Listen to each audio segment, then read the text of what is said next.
You're listening to Eye.Talk.Tech, brought to you by Fluorescene Group.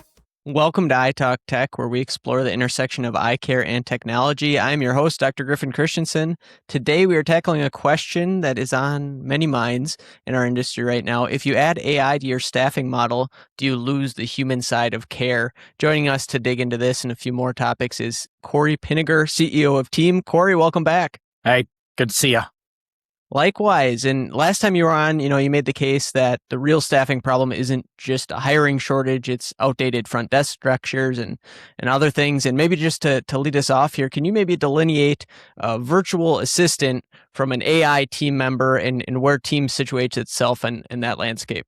Yeah, really good question. If I were, and an evolution that we're taking as a brand right now is moving away from the term optometry virtual assistant to a remote team member for optometry practices. Because the term virtual assistant back in the day meant there usually was a human. As AI has just continued to compound and grow in our industry, people now are like, oh, is this virtual assistant that's picking up the phones a real human?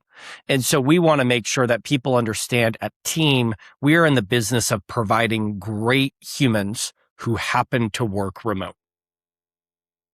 Absolutely. Well, and why is that? Why do you think that is the appropriate path for now? And do you think that is going to be indefinitely the appropriate path? Is there something that AI just fundamentally isn't going to be good at for the use case that you guys provide? No, I think, so you look at, there's a lot, I'm sure you're on Instagram and TikTok. I think we're very similar. Our birthdays are the same, right?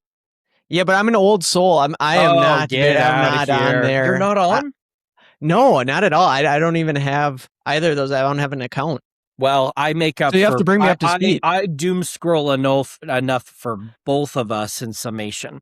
I make up for it with, X and YouTube, I think. But you look at today and there are companies out there who at the beginning of the year heard Anthropic, Claude, ChatGPT were really good for coders. And so they went to their developers and said, hey, rack it up in terms of spend and tokens. And when you look, there's companies that have spent millions and hundreds of millions of dollars in AI usage and tokens. And they have very little real valuable software to show for it. There's other companies where one or two people have gone out there and built $100 million business by using agentic workflows to actually get stuff done. And so the basis that we're starting with here is the AI does not compound in a way that's valuable unless you start with really good human beings who are guiding it on what do you need to get done? What does success actually look like? And so at TEEM, the premise of having good people at the base will always be the base. What we're trying to use now is with proper training and then properly trained technology, can we then provide the steroids to our players where they can put up more points, where they can lift more weight? Ultimately, that means we produce more for the practices that we serve.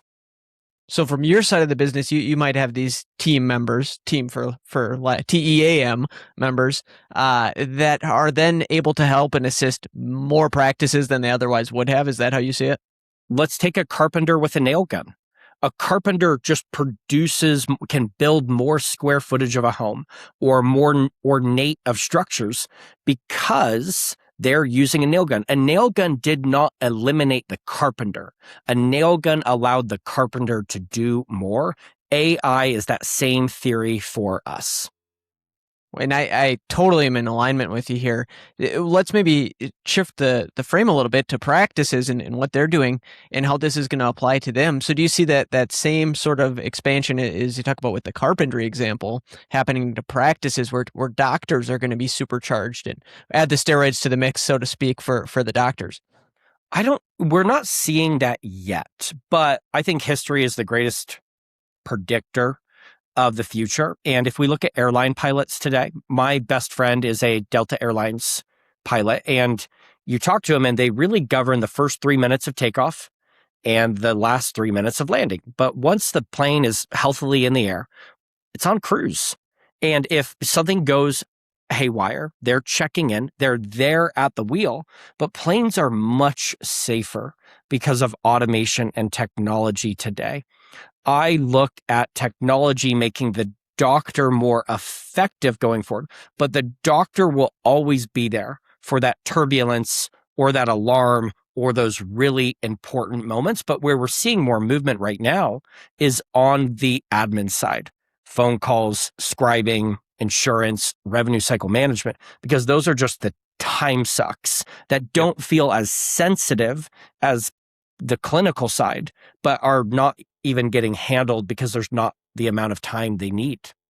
Yeah, and maybe given your role, this isn't something you've spent a ton of time thinking about, but I mean, you can imagine the importance of bedside manner and the human connection and that side of things. So even if you did have a doctor that was supercharged and could see more patients, they maybe don't have enough hours in the day to make those human connections in the clinic and so forth. And so that might be the bottleneck. Does that, resonate with you at all? Oh, and I mean, I cut my teeth in dentistry when I started my first business. And right now there's a little bit more AI innovation in radiographs. And so there's something called second opinion technology, and it reads the radiograph, and if it notices a carie or the need for a root canal that the doctor may have not noticed, it raises its hand and says, hey, take a look at this. And so I look at technology like that, just making the doctors better. You're visiting so many patients in a day. Like, it is hard. Yeah. And so if we can have that backup technology, just like autopilot in a plane, allowing you to focus on those critical moments that matter, but knowing you have that backup system with you, it really gives the comfort where the doctor cannot be burned out, but truly be empowered. Sure. And when you guys are trying to power the rockstar staff that are going to be helping these practices, do you have sort of a process where you almost have AI linger in the background and learn from them? Or is there anything where we're trying to set the AI up for success by showing it good examples of what humans can do in this space? Oh, we are every day taking real use cases and running it over. I mean, I started my first business in dentistry 10 years ago. We have over 10 million recorded phone calls. We have over 35 million messages. We have tens of millions of insurance verification. We are taking everything we've learned from a phone call perspective, from a conversion perspective, from a connection perspective. We're taking everything we built within our universities for training, and then we're building it in as context to these models to make them more accurate and more effective. And Sure.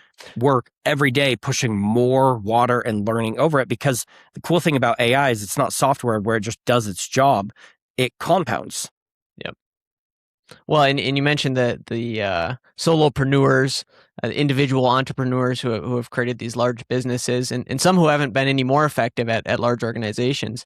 And maybe in my small example here, I have a bit of a computer science background, but just the house projects I can run now on my own, local network are kind of becoming sick. But I think when we look at how this impacts the business side of things, have you seen it you mentioned that Claude and Anthropic, some of these things have really taken off from a software design standpoint in recent months here. And I think that's absolutely true, as my house projects could attest.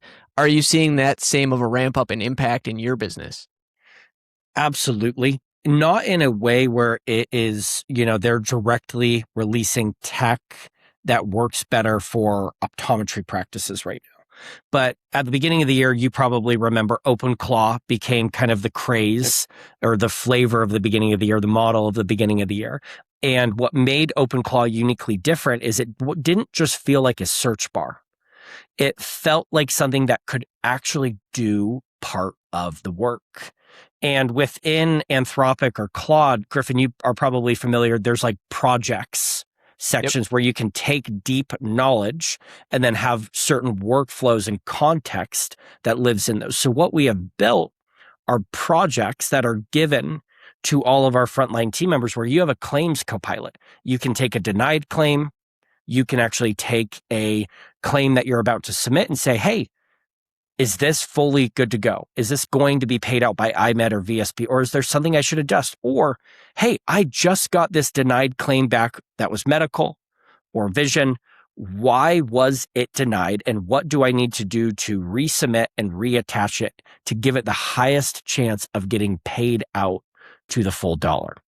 And so what we're then taking is our training and our data and then using that agentic ability to help get things done so that team members can take a call and get coaching on it. So we're taking that agentic ability, which really became more popular at the beginning of this year, and then empowering it uniquely with what we know and what we have.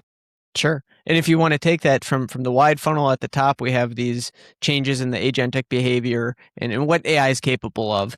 And then to bring it down real narrow at the practice level, is this something that you're seeing impact the practices that you work with? Yes, 100%. There's a great And does that happen quickly? Is that or is there kind of a delay in this trickle down? When you look at quickly, because we all define quickly very different, but you working in a practice actively, when you say quickly, what do you mean? Well, relative to what we see with the development and the model. So if you were a software developer, for instance, and they release a new model and you can see, oh, wow, this writes better code, maybe even that day, right? Oh, For you yeah. guys with the workflows and the agentic workflows that you're creating, and then you have to develop that and refine it and then pass it down to the practices. Are we talking, a couple of weeks if a new model drops or a new behavior drops? Does that affect you guys that day? What does that time frame look like, and what can practices expect the extrapolation of this progress in the future to look like? Maybe when a model improves, our context and education and data is layered upon that greatest and latest piece of technology or model, and we don't have to redeploy it. It just lives. So like when Anthropic drops their next whatever tooling it might be, it is good to go. We don't even deploy it. We're just taking our unique value and layering it upon what they have best in class. Sure. And could a practice feel this? Would they say, oh, wow, this feels different? Oh, I don't know if you would feel it, but ultimately, when we think about why are we using AI, it's to help get things done more effectively. Can we do more jobs, just like you can do more house projects? Or can we do things in a higher quality manner? Let's go back to the claims copilot example that we talked about a second ago. If you can then submit claims or more claims in an hour or in a day, and then they get paid out quicker and you get more money paid out because you had it formatted and submitted correctly, the difference is more money in the bank account of the practice, more claims paid out quicker. If we're using our call coaching tool, what if conversion rate moves from 64% to 71%? Well, then guess what? If 100 new patients call over the course of a month or 2 months, we get 7 additional right butts in the right chair at the right time. And so for me, this is not about using AI from a bright, shiny ball. Like we have AI, it's on our website. This is about helping our people get more jobs done, which helps practices get through the overwhelming amount of admin tasks that they're stuck in. And I think that is important to note that, yeah, this is a buzzword, but there's clearly practical payoffs and benefits. And to that end, what questions, if you're going to put your practice owner hat on, what questions should every practice owner be asking before they adopt an AI tool or something like that in this space? I don't think, so here's my hot take is that we shouldn't be thinking about what AI tool we need to adopt. There's a great paper that was written in Harvard Business Review in 2016 by Clayton Christensen, and it's called Jobs to be Done. And in it, he basically says a job that needs to be done is just a problem that needs to be solved. And a great example of it is, I'm sure you have Amazon, and I can go order some dumb gimmicky gift right now, and it will probably be to my house in Salt Lake today or like at 4 a.m. tomorrow morning. Yeah. I don't give a damn if it came on a boat, if it came on a plane, if it came via bicycle. I just care that the package showed up and it works. It's not like beat to death on, there's just bullet holes riddled through it. And at the same time that it showed up when they said they would. we need to think about what is the most effective way to get the job done in a quality manner. And if AI is part of that tooling, let's use it. But Amazon, to get a package to me, ships things from overseas, trucks or trains it, then uses a small car, and then uses a human being. We're so enamored as a society right now with saying, I use AI. We should just use AI like Amazon uses boats. Boats are the most effective, cost-efficient form of moving things, but they can only move it so far. And so AI is just a part of the solution for practices, but we don't need to think about where should I use AI. It should just be what is the right tool that gets the quality done in the most efficient manner. Yeah, I think my question's maybe one word too long there is just what questions should a practice owner be asking before adopting any tool? It could apply to AI or otherwise. And to that end, if a vendor can't answer something about the tooling that they provide, if it's AI or otherwise, what would be a signal to you that this, is a tool that is not going to live up to what it claims to be able to do? If we strip away the clinical side here for a second, tooling helps drive more revenue, helps our staff be more efficient, which actually drives down cost. And so that's what we're really looking to reduce cost and increase income. And so if we're bringing in a new website tool that allows us to attract more new patients, and we can prove that it helps us attract more new patients, and we went from 30 to 40 in a month, it's getting its job done. But if they're just saying, oh, it's going to make you better, ultimately, if we strip away like the clinical side of what we're talking about here, it really is, does it drive up revenue or does it drive down cost by allowing people to be more effective? When people are more effective, it means you need less labor to do the same work. Sure. And back to focusing on TEEM for a moment here. So if you guys have a member of your staff and clinical assistants here that are interacting with a patient and they are now being supercharged with AI, working together in this hopefully symbiotic type of a relationship, who does a patient maybe come into contact with? Or would they always be talking to a real person? Are they talking to AI some of the time? Or what's the actual point of contact look like? Or same thing for practice staff members that are interacting with their team associate? It's just like if you use ChatGPT or Claude. It is something that's making you more effective. Our team members are using that to be more effective in scheduling more calls or submitting more claims, but it is a back-end tool. This is nothing about pushing patient-facing or even clinic-facing. This is a tool that empowers our team members, but does not remove the human element. Just like when we use those pieces of technology, we still interact. It's the exact same thing. Sure. And it is that the plan moving forward? Yeah. Oh, yeah. Right now, we're just focused on accelerating our people. We believe we're in the people business, but practices are in a position where they are overwhelmed in the number of tasks that they need to do. So can we help our people do more? Sure. And how do you evaluate both, your people doing more and also the practices doing more? Are there a couple, metrics that you would star and say, hey, these are the areas where we can move things the most, both internally and externally? When I look at what can we do more for practices on the phone call side, because of the tools we built, I believe we can help our team members increase their own conversion rate by offering a better experience and converting more of the right patients. On the back end, I believe our technology allows our team members to do more insurance verifications, scribe more appointments, or submit more proper claims. Yeah. Is there anything that you would point to that a team assistant can't do that really needs to be done in the practice? I'm a deep believer in the human connection. Just like you said, you're an old soul. I sometimes feel a little bit of a 60-year-old man in a 30-year-old's body. I believe in-person patient interaction, clinical or front desk, should be done in the practice. But new patient phone calls and insurance verifications do not need to, and frankly, should not take place at the front. Sure. And do you get pushback on this whole concept, or are people kind of bought in with where you guys are at now? The concept of AI or more the concept of remote work? Because both are hot subjects. Well, yeah, maybe it's worth addressing both, but I specifically I mean on the remote work side of things. When we originally went into optometry, which was nearly 3 years ago, it was a new concept.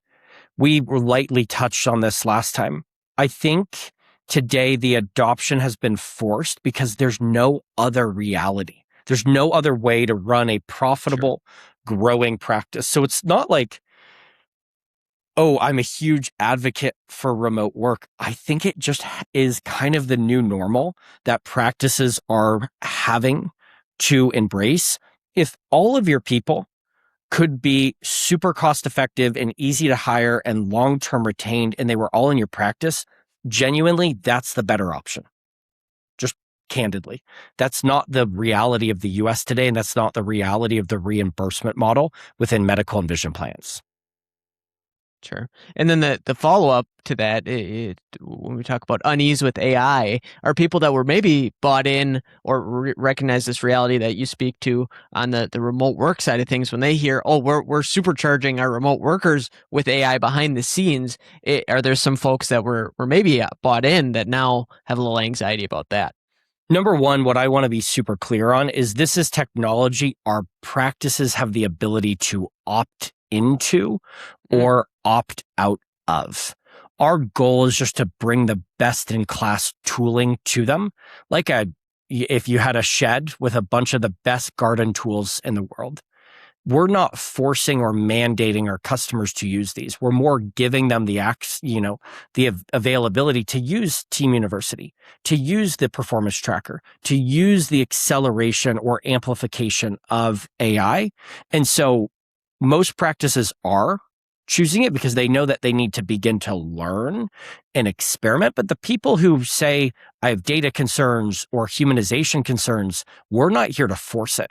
We're here to bring all available tools and then let people run their practice according to their values. Sure. Well, you got an answer to all my objections there. If you were going to bring it home for us, if the listeners were going to take one thing from this conversation, what would that be in your opinion, Cory? I think a lot of people right now, just as we talked about, AI is a crazy buzzword. And for the most part, I agree with a lot of this sentiment that there's a lot of buzz. When we as our business have looked at what actually drives an impact or what actually drives value, there is more value created within AI when you focus on training or what is considered enablement than having the best in class technology. Obviously, if you're a PhD and you are building the next large language model, you truly do need the best in class technology. In what we're doing, not every latest and greatest model is needed. What matters is, how do you ask a really good prompt? What data are you feeding into this? How can you actually check what is coming out so you can say, woof, that feels really wrong. I think it got it wrong. Let me go back to the drawing board. And so right now, as practices say, I need to probably start learning and adopting, focus on understanding and training and enriching your own mind around what's possible, and more value, more gain for your practices available there, just like our team members. Absolutely. And Cory, I really appreciate your candor and technical depth. And where can we send folks if they're interested in learning more about you or TEEM or anything that we talked about in this discussion? If people want to learn more about TEEM, please go to our website, which is hireteem.com, which is hireteem.com. From there, you can schedule a call directly with our team. If you're a customer, please reach out to your success manager. We are not increasing costs for net new customers, for existing customers. This is a value add to help our people and our practices embrace the changes. And then if people ever have ideas or questions, I'm readily accessible in your wonderful Facebook group and also on LinkedIn. People can just search my name. Absolutely. Again, thanks a ton, Cory. To our listeners, we will drop links to these in the show notes. And if you found this valuable, please like, share, subscribe, suggest future topics. We would love to hear it all. And we want to help everyone stay ahead of the curve in eye care technology. Thanks again. Take care.